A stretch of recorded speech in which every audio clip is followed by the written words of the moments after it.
অবশেষে কি নতুন জীবন শুরু করলেন চিত্রনায়ক আরফিন শুভ ও কেয়া পায়েল। সোশ্যাল মিডিয়ায় ভাইরাল হওয়া একটি ছবিকে ঘিরে এখন একটাই প্রশ্ন, তাহলে কি কেয়া পায়েলের সঙ্গে বিয়ে করে ফেলছেন তিনি? একটি ছবি, মাত্র কয়েকটি শব্দ, আর তাতে তোলপাট হয়ে যায় পুরো সামাজিক যোগাযোগ মাধ্যম। ছবিতে দেখা যায় কেয়া পায়েলকে আলিঙ্গন করে দাঁড়িয়ে আছেন আরফিন শুভ, আর ক্যাপশনে লেখা হ্যাপি ম্যারিড উইথ কেয়া পায়েল। এই পোস্ট প্রকাশের পর মুহূর্তেই ছড়িয়ে পড়ে নানা আলোচনা ও সমালোচনা। অনেকে শুভেচ্ছা জানাতে শুরু করেন, কেউ বলেন অবশেষে নতুন করে জীবন শুরু করলেন আরফিন শুভ, আবার কেউ বিস্ময় প্রকাশ করে জানতে চান কবে হলো এই বিয়ে। কিন্তু আসল ঘটনা কি? ভিডিওর এই অংশটি মিস করবেন না। খোঁজ নিয়ে জানা গেছে বাস্তবে আরফিন শুভ ও কেয়া পায়েলের বিয়ে হয়নি।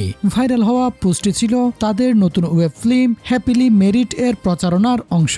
এই ওয়েব ফিল্মে প্রথমবারের মতো জুড়ি বেঁধেছেন আরফিন শুভ ও কেয়া পায়েল। এটি পরিচালনা করছেন জাহিদ প্রতিম ও প্রযোজনা করছেন ছবিয়াল। ইতিমধ্যেই শুটিং শুরু হয়েছে।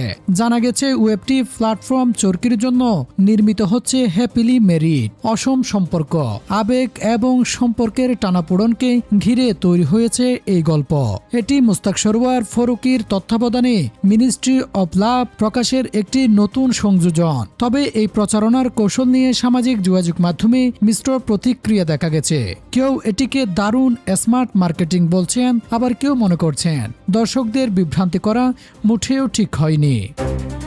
তাহলে শুরুতে যে হ্যাপিলি ম্যারিড পোস্ট দেখে সবাই বিয়ের খবর ভাবছিলেন, সেটি ছিল নতুন ওয়েব ফিল্মের চমক, বাস্তবের বিয়ে নয়।